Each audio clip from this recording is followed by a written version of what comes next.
सध्या आपण वसई विरारच्या वसईच्या पश्चिम भागातल्या अंबाडी आणि पंचवटी नगर परिसरामध्ये आहोत। गेल्या काही दिवसांपासून या ठिकाणी मोठ्या प्रमाणात मुसळधार पाऊस सुरू होता, त्यामुळे या ठिकाणचे सगळे रस्ते जे आहेत ते जलमय झालेले असल्याचं आपल्याला पाहायला मिळतं।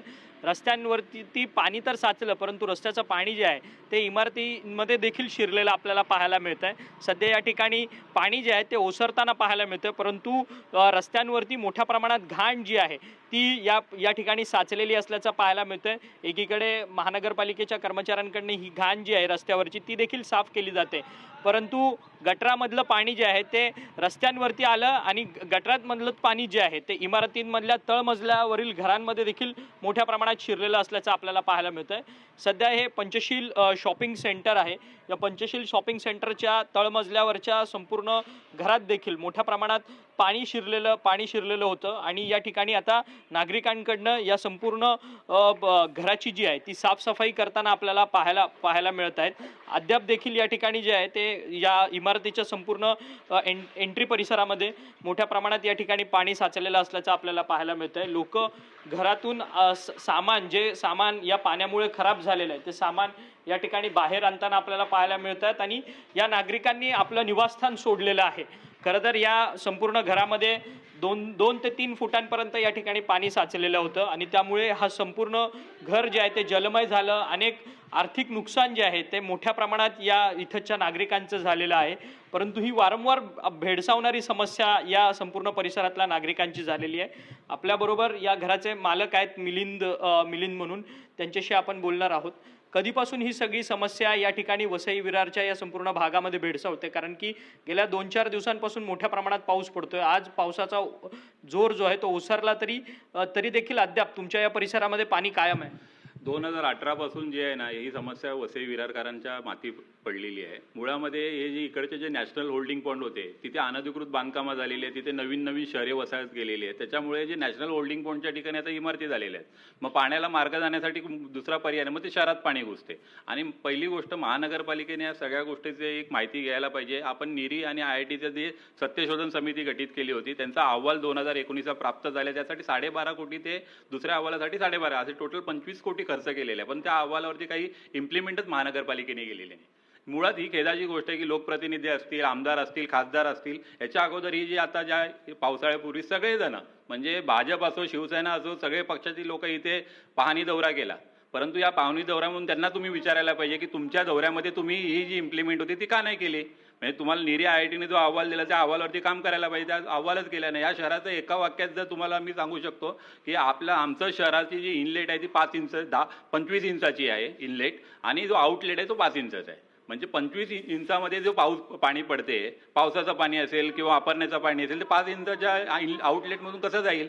या शहराला पहिली गोष्ट नियोजनाचा अभाव आहे। दरवेळेला आम्ही ओरडतो, आम्ही बोलतो, आम्ही त्या संदर्भात आम्ही त्यांना तक्रारी दाखल केलेल्या आहेत। दास रोड बनवू नका, मेन युवरशाईन रोड बनवू नका, कारण तिथे 25 कोटी खर्च या गेल्या वर्षी केलेला आहे आणि त्याच्यामुळे वसई शहरात पुन्हा पाणी आले आणि त्या जो रोड बनवला त्या रोडवरती देखील पाणी आहे। म्हणजे तुमचं जे साध्य करायची गोष्ट होती की बाबा वाहतूक सुरू राहील, ती वाहतूक देखील बंद झालेली आहे। म्हणजे या शहराचा जो विकास आहे तो भकासाच्या दिशेने झालेला आहे।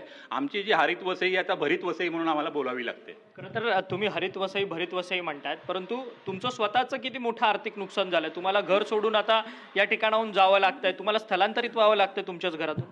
2018 पासून आम्ही ही परिस्थिती अनुभवते। दरवर्षी पावसाळा आला की दरवेळेला जीव मुठीत घेऊन बसावं लागते आणि घरातलं सामान तुम्ही बघा आम्हाला हलवावं लागतं। कित्येक सामान तर 2018 मध्ये आमचं लॉस झालं आणि अशा वेळेला ह्याच घरापुरती नाही, जे ग्राउंड फ्लोअरला जेवढी घरं आहेत त्या लोकांचं लाखो रुपयाचं नुकसान होते। आणि ह्या नुकसानीवरती जी महानगरपालिकेने असेल किंवा राज्य सरकारने असेल तोडगा आहे, विकास करायचा असेल तर तुमचं इन्फ्रास्ट्रक्चर या सगळ्या गोष्टीवरती मूलभूत पाया सुविधा आहे त्याच्यावरती लक्ष द्यायला पाहिजे, ते लक्ष देत नाही। जेव्हा आपण आपलं घर बनवतो त्यावेळेस सगळ्या घराचं जेव्हा आपण आर्किटेक्ट नेमतो, RCC कन्सल्टंट नेमतो, आपण प्लंबर चांगला घेतो की घरातलं सगळं पाणी व्यवस्थित जायला पाहिजे, ह्या सगळ्या गोष्टी करतो। म्हणजे शहर विकसित करत असताना ह्या गोष्टीचा कुठेतरी जो अभाव आहे तो आपल्याला दिसत आहे, कारण शहरामध्ये राहणाऱ्या लोकांना तुम्ही इमारती देता, तुम्ही जागा देता, तुम्ही पाणी देता, परंतु हे पाणी जाण्यासाठी जे मार्ग आहेत, इलेक्ट्रिसिटी 4 दिवस नाही आहे। आपण वरती त्या फीडरवरती ते करून 4-4 दिवसांनी लाईट येते, आम्ही 4 दिवस विदाऊट पाण्याशिवाय, म्हणजे पाणी नाही आहे लोकांकडे, वीज नाही आहे, घरामध्ये राहण्यासाठी जागा नाही आहे। अशा परिस्थितीमध्ये जर वसई विरार ते मुंबईच्या लगतचं जर शहर जर अशा पद्धतीने जर राहत असेल तर म्हणजे सत्ताधारी कोणीही असून देत, बहुजन असून देत, शिवसेना असून देत, काँग्रेस असून देत, भाजप असून देत, यांच्यासाठी सगळ्यात शर्मेची गोष्ट आहे की तुम्ही शहराला पायाभूत सुविधा दिल्या नाही आहेत. खरं तर शहराला पायाभूत सुविधा ज्या आहेत त्या अद्यापही मिळालेल्या नाहीत. महानगरपालिका इतकी मोठी. मिलिंद चव्हाण होते, त्यांच्या पत्नी त्यांच्या मुलगी आहे. कशा पद्धतीने कितवीला आहात आपण? कॉलेजला वगैरे शाळेला जाता? आता मास्टर्स करते, माझं सेकंड इयरमध्ये आहे.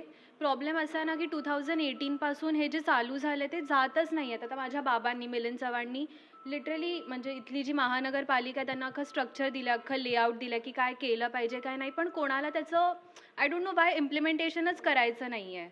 आता इथे गोकुलांगणच्या मागे जो ग्राउंड बनला आहे त्याचं काहीच नीड नाही आहे. वसईवनची बिल्डिंग आहे तिथे पण नाला बुजवून सगळं म्हणजे स्ट्रक्चर नाला बुजवून बिल्डिंग उभी केली आहे. सो जे मेन आउटलेट आहे पाणी जायला ते जर तुम्ही बुजवताय तर ऑब्व्हियसली पाणी जे आहे ते सिटीमध्येच राहणार आहे. मुंबईला पण पाऊस किती पडतो? 26 जुलैला जेव्हा पाऊस झाला होता आय थिंक 944 मिलीमीटर पाऊस झाला होता. त्या कंपॅरिझनमध्ये हा काहीच पाऊस नव्हता. पण पाणी ओसरतं मुंबईला. 2-3 तासामध्ये पाणी आहे जे निघून जातं. वसईमध्ये जरा पाऊस पडला, जरा पाणी भरलं की 4-5 दिवस पाणी तसंच आहे. आता बाहेर पण तुम्ही बघितलं असेल पाणी आहे. मे बी ह्या एरियामध्ये थोडं तरी कमी झालं आहे. गोकुलांगणचा एरिया, हा मागे एच कॉलनीचा पूर्ण एरिया, सी कॉलनीचा एरिया, तिथे पाणी नेहमी तसंच असतं. तुम्ही 2-4 दिवस कशा पद्धतीने स्वतःच्या घरात घालवली की तुम्हाला दुसऱ्यांच्या घराचा आसरा घ्यावा लागला? टू बी ऑनेस्ट इथे राहणं पॉसिबल नव्हतं. सगळं गटारचं पाणी आलं होतं घरी. आत्ता तर तुम्ही बघितलं ना थोडं क्लीन झालं आहे. तुम्ही 2 दिवस आधी आला असताना पूर्ण गटारचं पाणी, इतका वास होता. आम्ही आमच्या नेबर्सच्या घरी राहत होतो, तिथे पण 4 दिवस इलेक्ट्रिसिटी नव्हती, पाणी नव्हतं. खाण्यापिण्याचे पण वांदे झाले होते कारण की ऑब्व्हियसली दुकानांमध्ये पण पाणी आहे. खाण्यासाठी काही धान्य नव्हतं, काही नाही. विदाऊट लाईट, विदाऊट वॉटर, म्हणजे पिण्यासाठी. लोकप्रतिनिधी या ठिकाणी पोहोचला काय इतक्या मोठ्या प्रमाणातल्या पावसात? स्थानिक नगरसेवक, स्थानिक आमदार, स्थानिक कोणीही नेते मंडळी? मी तर कोणालाच नाही बघितलं. इथे कोणी फिरकलं नाही आहे. म्हणजे हे लोक काय करतात, पावसाच्या आधी झाडांचं कटिंग केलं आहे, रोड दुरुस्त केलं आहे, त्या सगळ्याचे व्हिडिओज खूप असतात. पण जेव्हा गरज आहे लोकांना, सिटिझनला सहारा हवा आहे किंवा सपोर्ट हवा आहे, तेव्हा एक जण नाही आलं आहे इथे, कोणी नाही आलं आहे.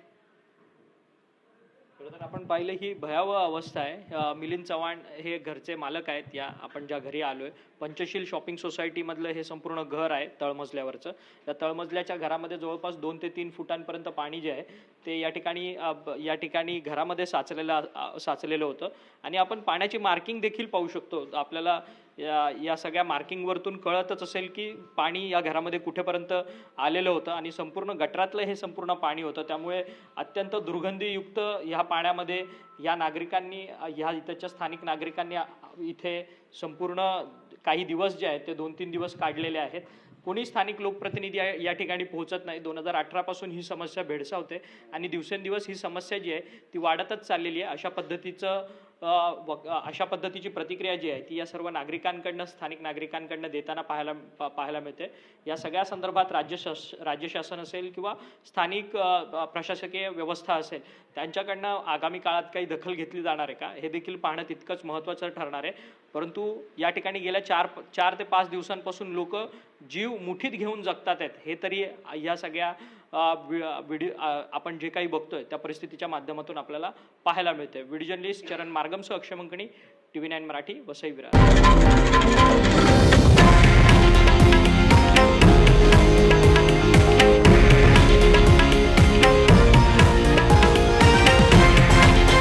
हे आहे देशातील नंबर 1 न्यूज नेटवर्क आणि आपण पाहत आहात TV9 मराठी, एकमेव.